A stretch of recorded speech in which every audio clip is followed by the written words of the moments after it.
Substituir laços usando recursão. Bom, aqui ele está dando uma explicação, né? Não traduziu para variar, mas ele está dizendo que essa tal dessa recursão é um loop.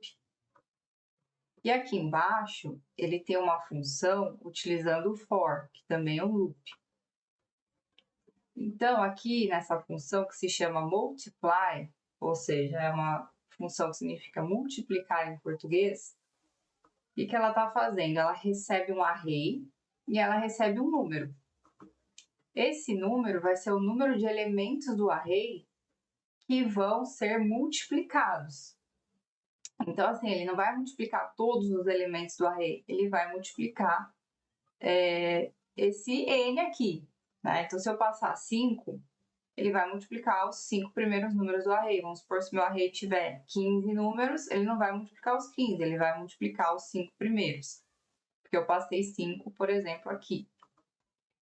Aqui a gente tem uma variável product, né, para estocar essa iteração conforme as multiplicações forem acontecendo.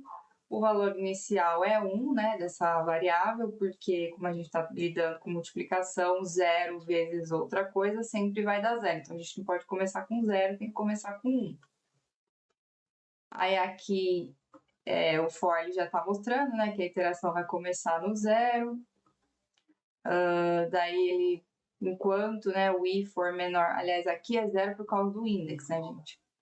E aqui, enquanto o index, né, o i for menor do que o index, e aí ele continua a iteração.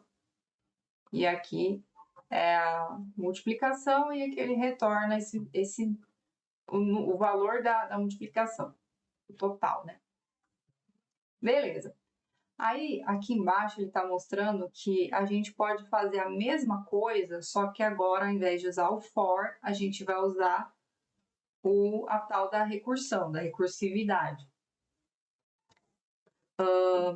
Aí, assim, a recursão, ela é uma função que ela chama ela mesma dentro dela, né? Então, assim, a função se chama multiply.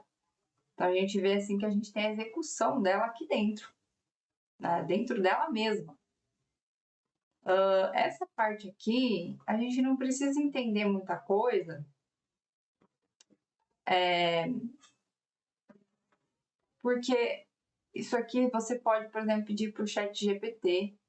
Aliás, eu não sei se eu falei besteira, né? Que ela executa ela dentro dela mesma, porque aqui ele está só retornando, né? Mas é o seguinte, eu acho esse conceito de recursão muito complexo. Eu já olhei vídeos, são muito longos, e assim, para construir projetos, os principais projetos aí, não tem necessidade de a gente utilizar isso aqui. Inclusive, a gente pode, eu já fiz isso, pegar um código que estiver utilizando a recursividade, a gente pega ele, joga no ChatGPT e pede para o ChatGPT transformar num for. Porque, inclusive, um for é muito mais legível, né? Batendo o olho, assim, é muito mais fácil de entender do que uma função dessa daqui. E aqui, no caso, né, a gente poderia, por exemplo, copiar isso aqui e pedir para o ChatGPT transformar na recursividade. Ele daria uma coisa, né, muito semelhante a isso. Se não exatamente isso, né? Então, aqui a gente vai fazer a mesma coisa, só que com a soma. Então, eu vou copiar esse código daqui.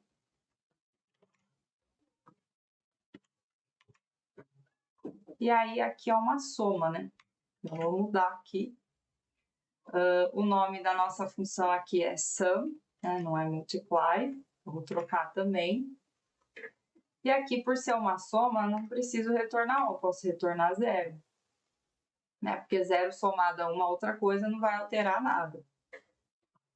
Então, basicamente, né, meio por cima, porque o conceito da recursividade aí, como eu falei, ele é bem mais complexo, né, e não é tão utilizado.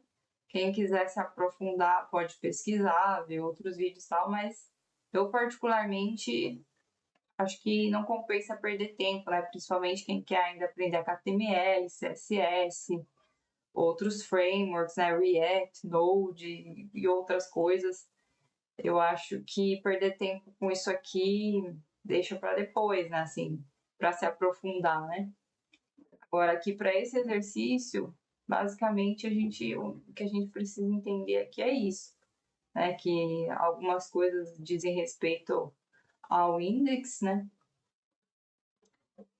E é isso, a gente pode substituir um for por uma função recursiva.